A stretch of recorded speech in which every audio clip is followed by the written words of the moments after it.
And we start now with a basement briefing just finished and a chorus of senators from both sides of the aisle now crying foul. And I want to talk about a smoking saw instead of a smoking gun in the murder of Washington Post journalist Jamal Khashoggi.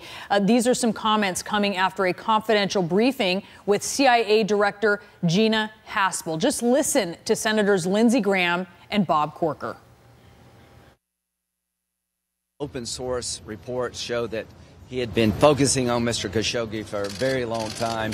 It is zero chance, zero, that this happened in such an organized fashion without the Crown Prince, as do Pompeo and Mattis. I have great respect for them.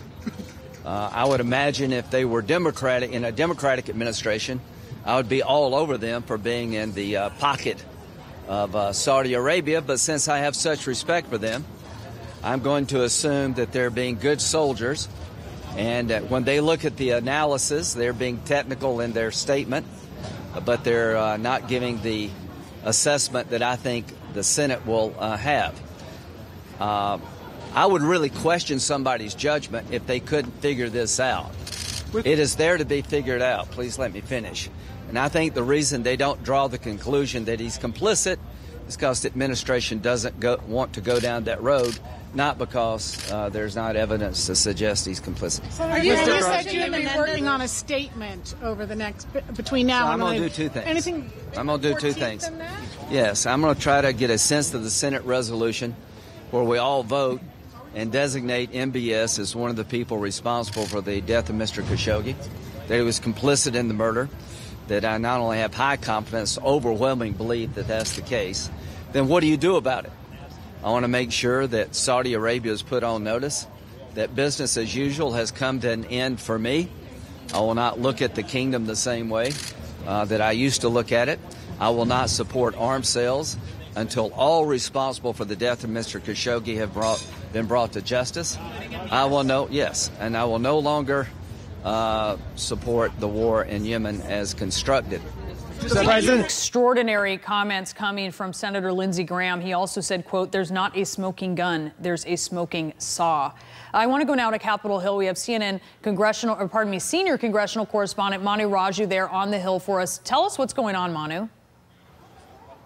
Yeah, about roughly a dozen senators just emerged from this closed-door briefing. It lasted roughly an hour or so, a little bit over an hour. And we've been hearing almost a unanimous conclusion from Republicans and Democrats alike who have emerged from this briefing saying it is crystal clear to them that the Saudi Crown Prince was behind the murder of the journalist Jamal Khashoggi. And they're saying that there was very clear evidence, despite the administration, the president himself, downplaying the Crown Prince's role. And you just heard a close ally like Lindsey Graham saying he wants to come down like a, quote, ton of bricks on Saudi Arabia. This is someone who has been close with the Saudi kingdom for some time, but he and other Republicans and Democrats are now trying to coalesce around a legislative response to what happened with Saudi Arabia. Now, we just spoke with Senator Bob Corker, the chairman of the Foreign Relations Committee, who is also part of this effort to try to target Saudi Arabia. And he made it clear that, based on what he saw, that the Crown Prince is guilty of murder. That, there's no direct evidence of this. And how do you square the two briefings? Let me just put it this way. If the Crown Prince went in front of a jury, he would be convicted in 30 minutes. Of murder? Yes. Why isn't the Yemen resolution something that does have teeth, one of the right ways to try to punish Saudi Arabia? Which one? The Yemen resolution. Well, the Yemen resolution gets into a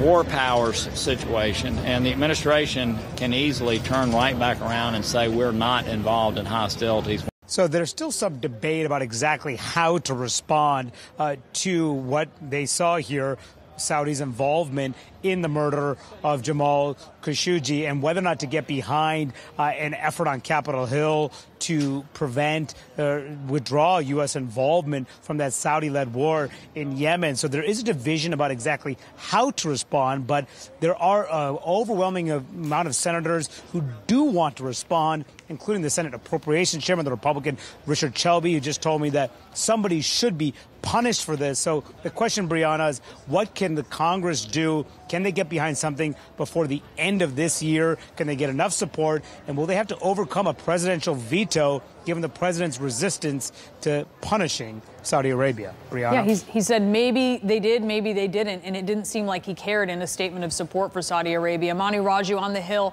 Thank you for that. With me now to discuss these brand new developments is CNN's chief political correspondent, Dana Bash. And I want to answer the question that Manu just posed. Well, what can Congress do? But first, let's just discuss some of the stunning things that we heard from Senators Graham and Corker. Yeah.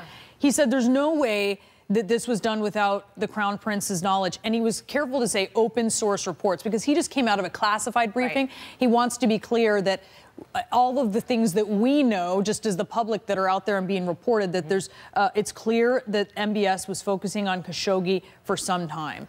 Yeah, I mean, there was no daylight at all between, and left no question about how they felt. And what Manu said, and it's really important to note, these are Democrats, these are Republicans, these are friends of the administration, these are foes of the administration, crossing over both parties. These are people who are representatives of their states, United States senators, who came out of a briefing appalled by what they saw. And so they wanted to make clear, I think, in the language that you're talking about, not just to the American people, not just to the Saudis, but the guy in the White House, that he better be ready because they are using this language in order to telegraph they're going to act. Question is how they're going to act, but they feel the need to act on a bipartisan basis. And the reports that are out there, some of them, one key report exclusive to CNN that came out yesterday from our colleague Nina DeSantos, says the motive was essentially that Khashoggi was discussing with another exile of mobilizing this untraceable army online of young Saudis who would take aim at the Saudi government, at the Crown Prince. You can see why he would have this animus for Jamal Khashoggi. When you heard Senator Graham say about Secretary Pompeo and Secretary Mattis, who members of Congress, who senators initially got the briefing from, if they were Democrats, I would say they were in the pocket of Saudi Arabia. That's what he said. But essentially because they're Republicans, because I respect them, because I know them, he said, I'll assume they're being good soldiers. But he said they were technical in their statement. He also said that there's no way to conclude because of the intelligence that MBS was not involved. It must be because the administration doesn't want to acknowledge this. Yeah, I mean, remember, who's saying that? Lindsey Graham, who, you know, many moons ago was a big opponent of President Trump, but in recent months, and even more than that, has been very close with him, even a confidant of President Trump's on issues, both domestic and on national security. And the fact that he's making these kinds of statements on Saudi Arabia, it's noteworthy for a couple of reasons. Number one, Lindsey Graham has been a supporter of Saudi Arabia. So this isn't like he's jumping on a train that he's already been on. So it's a turn for him. And number two, same with someone like Bob Corker. Number two, again, he's trying to telegraph to the administration. What this reminds me of, Brianna, in a much more intense way, is what happened after Russia, after the election with the Russia sanctions. And, you know, unclear. More intense than that, you think? I definitely think it's more intense because it's clear cut. Obviously, whatever they heard in this classified briefing, if Bob Corker said, based on what I heard, a jury would convict him in 30 minutes, I mean, that's a pretty intense statement and a very telling statement for someone like that to say. But what it reminds me of is that if these members of Congress decide to go down the sanctions route or, you know, arms sales or, you know, pick your legislative or your policy punishment, it's so unanimous in the anger and the outrage at the Saudi Crown Prince personally and particularly that unless something happens in Saudi Arabia, unless the president does something to act without Congress, Congress is going to try to force his hand, just like they did with sanctions against Russia when it was a huge bipartisan vote, 90-something to almost zero in the United States Senate.